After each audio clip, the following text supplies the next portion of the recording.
Now we present the very best of Gilbert and Sullivan, part one of a concert with the RTE Concert Orchestra. Leader Mia Cooper, conductor David Brophy, soprano Sylvia O'Brien, bass baritone John Malloy, and the Glasnevin Musical Society, recorded at the National Concert Hall in Dublin on the 10th of January. David Brophy will also introduce the music on stage, and this is his first concert as principal conductor of the RTE Concert Orchestra.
Thanks very much, ladies and gentlemen. That was the overture to The Mikado, and The Mikado was written in 1885, and at this stage, Gilbert Sullivan and, well, their partners in crime really was Richard Doyley Cart. They were well established at this stage, and you can see, especially The Mikado, that Gilbert's working style is very much in evidence here, and Doyley Cart himself as well had no problem lavishing lots of money into the production. All the sets were hand-painted. Costumes were imported from Paris to London, and costumes indeed were made in hand-embroidered silk. Only the best would do for Gilbert. Sullivan was a different animal, it seems to me. Sullivan liked to, as much as possible, write the music as late as possible. They did collaborate, they did meet through the creative process, but Gilbert, certainly when it came to putting things on stage, had the final say in all of that. Let's keep going. That was the overture to The Mikado. Next, you're going to get introduced to the Gentlemen of Japan, who are going to sing about If You Want to Know Who We Are. Then we're going to have John is going to come on stage as Coco and sing As Someday It May Happen. And you'll probably know this as I've got a little list. And this is a list of victims that Coco wants to get his hands on. Now, courtesy of John Allen, John Malloy's brought on his own lyrics tonight, and you'll find some contemporary names from contemporary Irish life, all of whom should be victims in one shape or form. Hopefully you catch them all. Then Sylvia will come on in the part of Yum Yum and sing The Sun Whose Rays Are All Ablaze. And finally we'll have John back again as the Mikado, this time not as Coco, for a more humane Mikado.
That a victim must be found. I bought a little list, a brand new little list of society offenders who might well be underground and who never would be missed who never would be missed. There's the football commentators who infest our TV screens, alongside co-presenters who are mainly old has-beens, the iPod users on the bus who fill the air with hits, and people who in shaking hands shake hands with you like this, and those traders who on sending stupid emails can insist.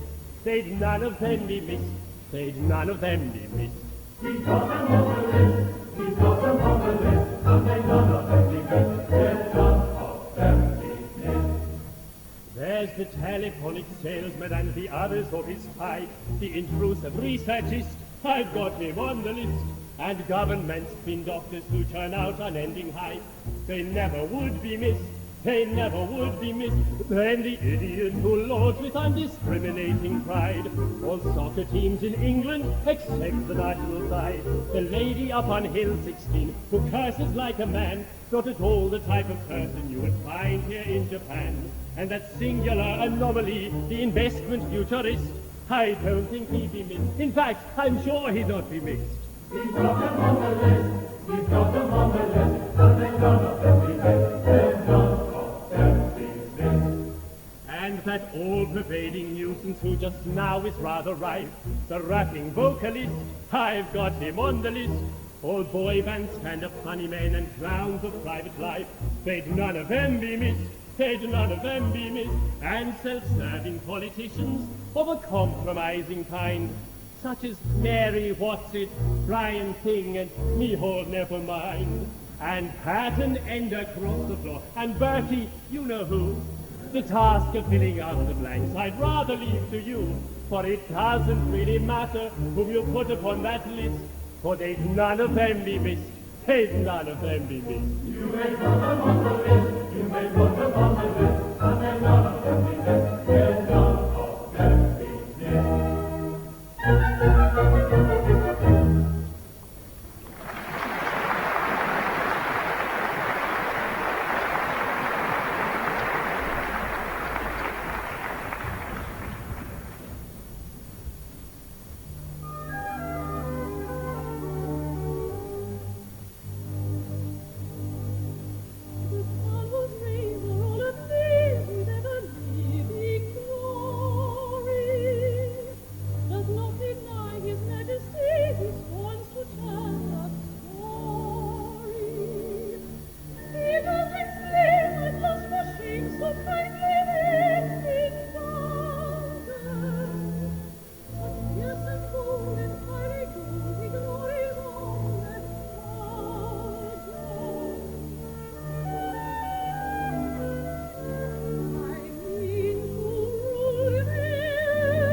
Humane card or never did in Japan exist.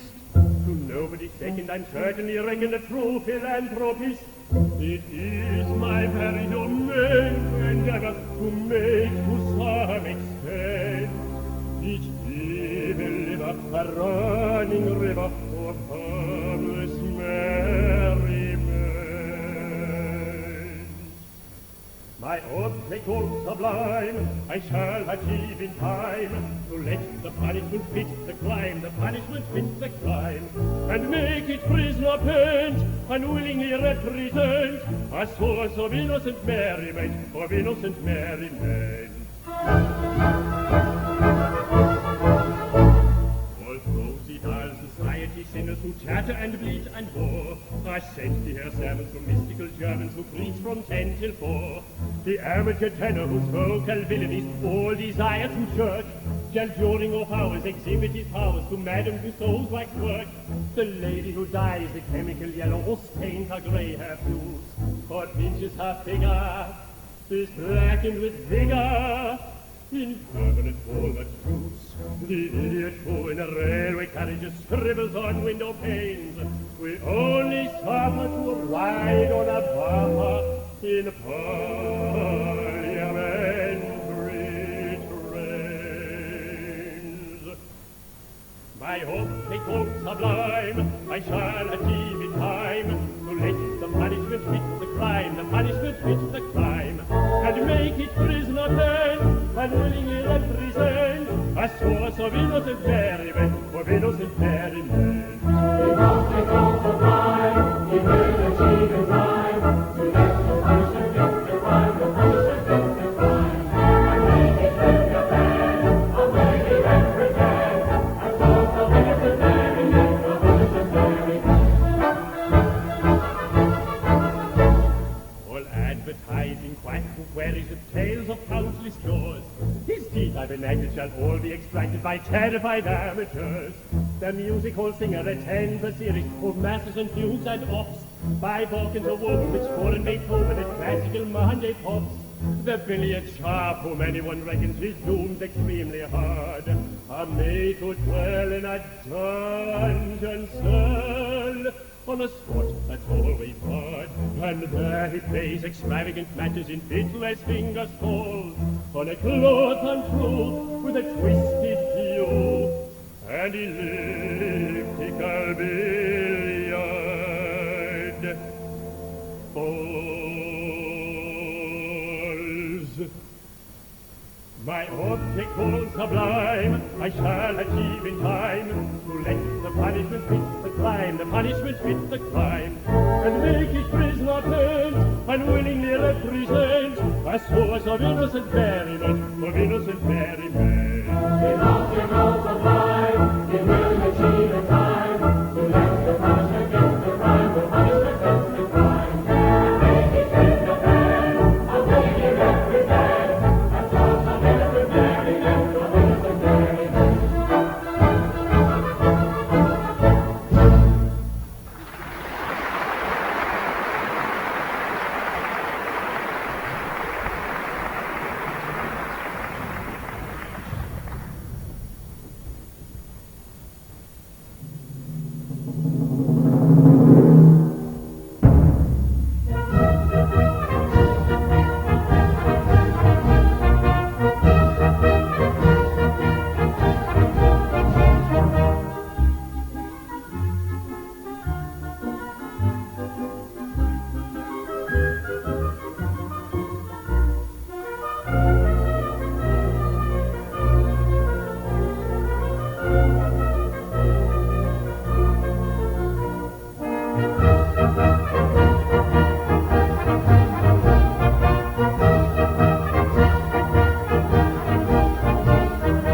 that was the first hit, really.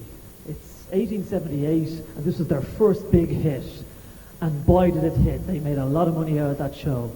And again, it goes back to meticulousness, I think, of Gilbert. Gilbert insisted that they both go to Portsmouth and look at the HMS Victory, just to get a feel of what it was like to be on any HMS. I don't think Sullivan really wanted to go, but Gilbert wanted to push this. When he got back to London then, Gilbert was very meticulous to the extent he made a set, the set he wanted, and the individual players and the chorus were represented by coloured blocks of wood. And he used to play with these coloured blocks of wood to find out who would go where. So that when it came to rehearsals, people came in, they saw the plan of the set, and they saw how the colour blocks travelled around. And when you look at where operetta came, or though in fact GNS referred to their operas always as comic operas, never operetta. Operetta was something really that started really in the 1850s in London, when Offenbach travelled from Paris and with his company and performed in London. Now at that time in the 1850s, operetta was a lower class event. And over the next 30 years, GNS made it into a middle and upper class event. They spent all their time trying to move operetta through something called burlesque and then into what we now know as comic opera and the GNS opera tradition. In Pinafore, this was their first big success. We're going to, after the overture now, we're going to move on to Sorry Her Lot, sung by Josephine, when Sylla's going to come out as Josephine. And then we move into, John will come out again when I Was a Lad as Sir Joseph on this occasion. And finally, We Sail the Ocean Blue, we rejoin our chorus of sailors at the end. Thank you.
I cleaned the windows and I swept the floor, and I polished up the handle on the big front door. I polished up that handle so carefully that now I am the ruler of the Queen's baby.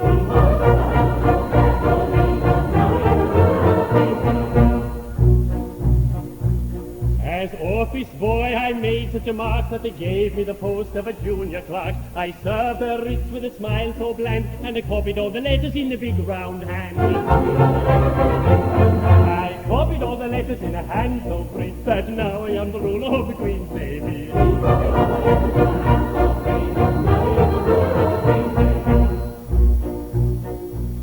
In serving writs I made such a name that an article clerk I soon became. I wore clean collars and a brand new suit for the pass examination of the Institute. That pass examination did so well for me that now I am the ruler of the Queen's baby.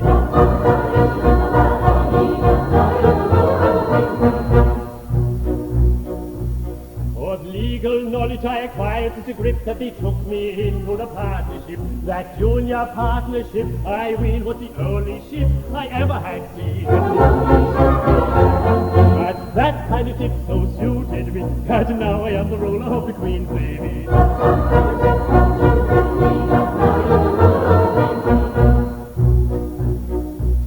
I grew so rich that I was sent by pocket borough into Parliament. I always voted at my party's call, and I never thought of thinking for myself at all.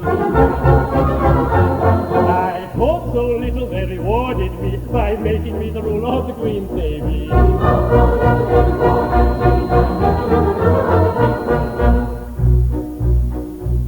Now landsmen all, whomever you may be, if you want to rise to the top of the tree, if your soul isn't fettered to an office stool, be careful to be guided by this golden rule.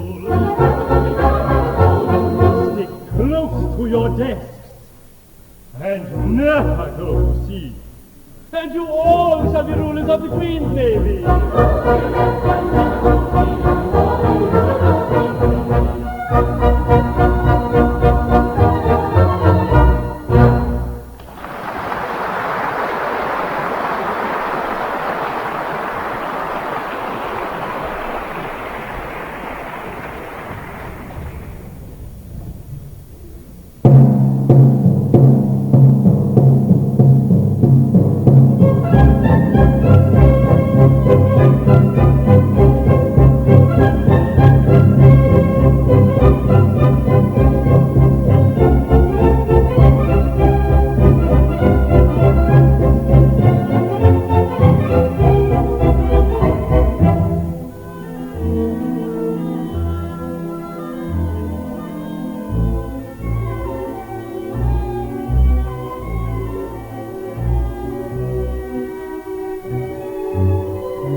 Reward reflection for the gentlemen of the Glasgow Musical Society. Well done, lads. Take a stand again.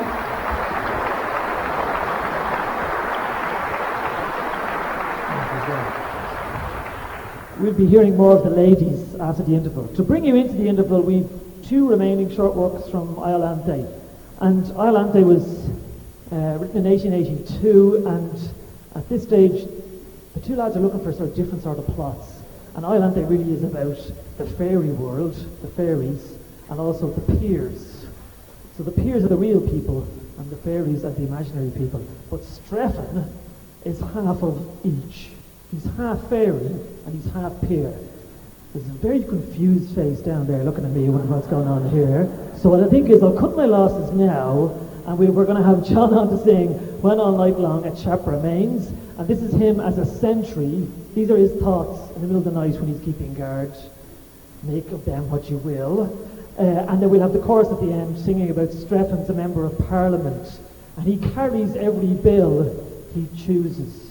And there was, at the time, there were sort of many in-jokes in the operetta scene at the time. But one of the in-jokes was that there was a company, a removal company called Pickfords. And Pickfords had a phrase on the side of their van in the 1880s, says, "We carry everything." And hence, that's where Gilbert apparently got this. Strephon's a member of Parliament, he carries everything. Think of that what you will as well.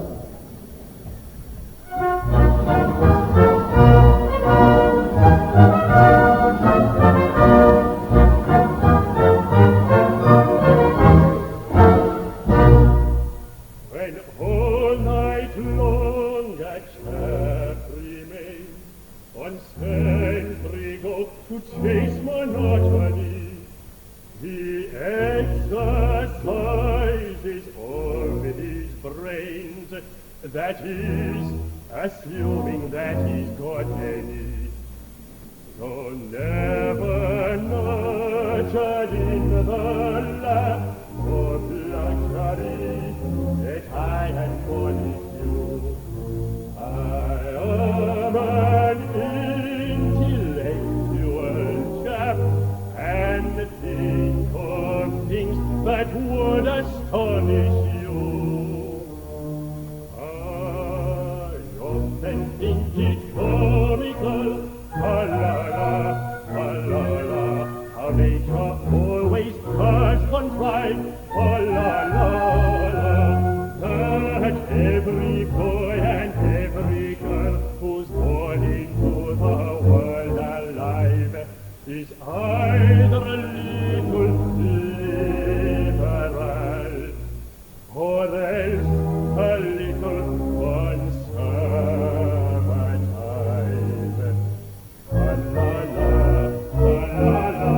Is either a little liberal or else a little conservative.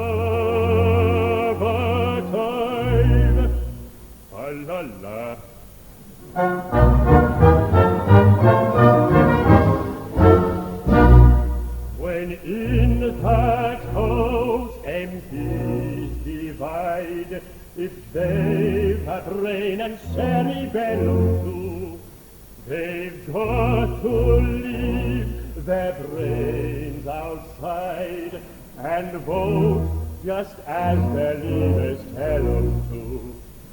But when the prospect of a lot of dull MPs in close proximity, all thinking for themselves is what no man can face with equanimity. So let's rejoice with Lord Allah, how nature always does contrive, that every boy and every girl that's born into the world alive is either a little liberal or else a little conservative.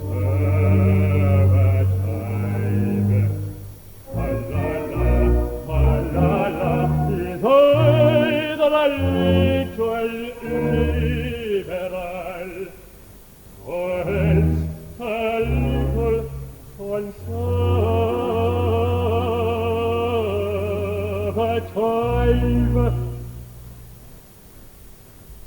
La la.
You've been listening to part one of the very best of Gilbert and Sullivan with the RTE Concert Orchestra, leader Mia Cooper, conductor David Brophy, soprano Sylvia O'Brien, bass baritone John Malloy, and the Glasnevin Musical Society, recorded at the National Concert Hall, Dublin on the 10th of January. Sound recording was by Anton Timoney, and the producer for RTE was Peter Brown. You can hear part two of this concert in the Radio 1 Music Collection next Monday night at 9 o'clock. And don't forget to join Neil Toner for Roots Freeway tomorrow night at 9 here on RTE Radio 1.